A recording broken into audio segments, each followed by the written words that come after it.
अगर मैं mutual fund में इन्वेस्टमेंट्स करके अच्छे खासे रिटर्न्स कमाने की बात करूँ ना, तो ये काफ़ी ज़्यादा आसान होता है किसी भी कंपनी के शेयर्स में इन्वेस्टमेंट्स करके पैसे कमाने के मुकाबले। क्योंकि ना यहाँ पर आपको रिसर्च करने की ज़रूरत नहीं है कि आपको किस कंपनी के शेयर्स में इन्वेस्टमेंट्स करना है और कितना इन्वेस्टमेंट्स करना है।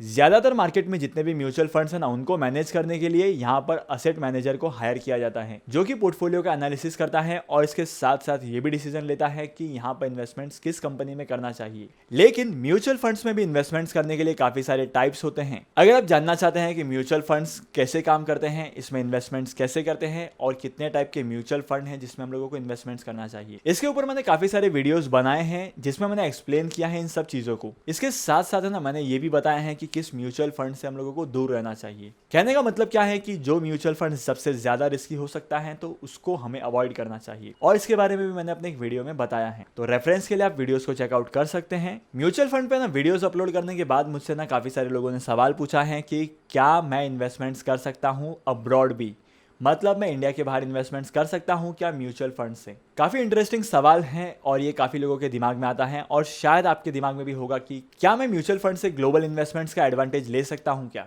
हे guys, my name is Vimal और मैं एक फाइनेंस प्रोफेशनल हूँ। मैं अपने 15 क्लाइंट के पोर्टफोलियो को मैनेज करता हूँ और उनके इन्वेस्टमेंट्स को ट्रैक करता हूँ। तो जो कुछ भी मैं आपके साथ शेयर करूँगा ना, वो मेरे एक्सपीरियंस के बेसिस पर शेयर करूंगा और रियल लाइफ में 100% प्रैक्टिकल हैं। आज की इस वीडियो में हम लोग बात करने वाले हैं कि कैसे हम म्यूचुअल फंड्स के थ्रू ग्लोबली इन्वेस्टमेंट्स कर सकते हैं। अगर ना आप लोग इन्वेस्टमेंट्स करना चाहते हैं इंडिया के बाहर तो आप ऐसा कर सकते हैं, लेकिन आपको एडीआर और जीडीआर के थ्रू इन्वेस्टमेंट्स करना पड़ेगा। एडीआर का मतलब होता है अमेरिकन डिपॉजिटरी रिसीट्स और जीडीआर का मतलब होता है ग्लोबल डिपॉजिटरी रिसीट्स। जैसे कि हम लोग इंडिया में इन्वेस्ट करते हैं इक्विटी शेयर्स में, हम लोग अब्रॉड में ये सब नहीं कर सकते। यहाँ पे ना अगर आप इन्वेस्टमेंट्स करते हैं ना, तो आप इंडिया के पैसे में इन्वेस्टमेंट्स करेंगे, लेकिन आपको जो रिटर्न मिलेगा वो डिपेंड करेगा ग्लोबल मार्केट पे। इसका मतलब ये है कि जिस तरीके के फंड्स में आपने इन्वेस्टमेंट्स किया होगा उस तरीके का रिटर्न आपको मिल जाएगा। तो अब मैं आपको बताऊंगा कि वो कौन से म्यूचुअल फंड्स हैं जहां पे आप इन्वेस्टमेंट्स करके ग्लोबल इन्वेस्टमेंट्स का फायदा उठा सकते हैं। यहाँ पे ना सबसे पहला ऑप्शन है ग्लोबल सेक्टरल फंड। मतलब यहाँ पे होता क्या है कि ये पर्टिकुलर सेक्टर की कंपनीज में इन्वेस्टमेंट्स करता है अराउंड द ग्लोब। यहाँ पे ना इन्वेस्टमेंट्स करने के लिए दूसरा ऑप्शन है ग्लोबल थीमेटिक फंड्स। मतलब क्या होता है कि जिस किसी भी म्यूचुअल फंड कंपनी के थ्रू आप इन्वेस्टमेंट्स करते हैं ना इन फंड्स में,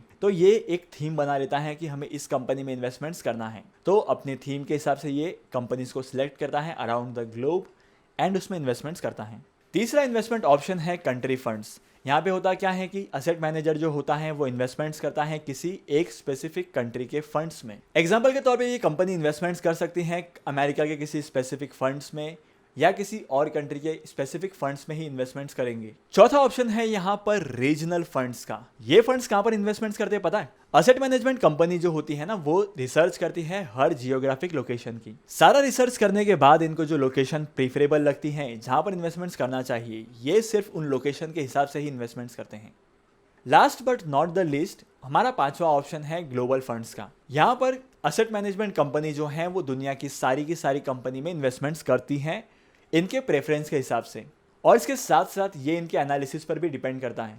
ये तो हो गई म्यूचुअल फंड्स की बात की कितने टाइप के म्यूचुअल फंड्स होते हैं। तो अगर आप इन्वेस्टमेंट्स करना चाहते हैं इन म्यूचुअल फंड्स में तो आपको क्या करना होगा? जरूरत है तो सिर्फ एक डीमैट अकाउंट की। देखो बॉस, इसमें इन्वेस्टमेंट्स करने के लिए ना आपके पास डीमैट अकाउंट होना चाहिए। अगर आपके पास डीमैट अकाउंट है तो आप डायरेक्टली इन्वेस्टमेंट्स कर सकते हैं, और अगर डीमैट अकाउंट नहीं है ना, तो डीमैट अकाउंट ओपन करने के लिए लिंक जो है मैंने डिस्क्रिप्शन में दिया है। आपको ना ज्यादा कुछ नहीं करना है, नीचे दिए गए डिस्क्रिप्शन की लिंक पर क्लिक करके अपना अकाउंट ओपन करना है और म्यूचुअल फंड में इन्वेस्टमेंट्स करना है। इन म्यूचुअल फंड्स में इन्वेस्टमेंट जो है वो काफी सारी कंपनीज प्रोवाइड करती हैं।